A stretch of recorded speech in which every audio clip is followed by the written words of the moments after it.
Nagpapatuloy pa rin ang clearing operations sa landslide sa area sa Bangho, Daklan, Tublay, Benguet dahil sa manakanakang pagbagsak ng bato at lupa. Ayon sa mga tauhan ng DPWH na nagsasagawa ng clearing operations, delikado pa rin ang daanang lugar dahil sa nagbabagsak ang malaking bato na maaring magdulot ng panganib sa buhay ng mga motorista. Dahil dito hindi na muna pinadadaan ang mga sakyan ang bahagi ng kalsada at pinapagamit pa rin ang alternate roads sa Suyok, Baayan, Posos Road papuntang Bayan ng Kapangan, Kibungan at Bacon. Ipinatutupad din ang alternate one-way traffic kaya't mahaba ang pila ng mga sakyan sa junction ng Suyok, Baayan Road.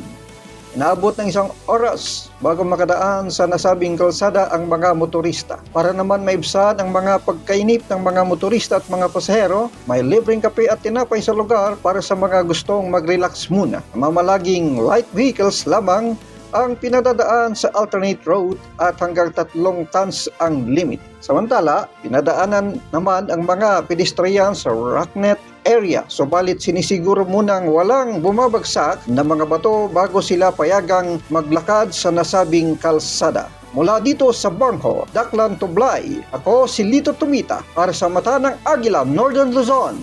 Matatag, matapang, matapat.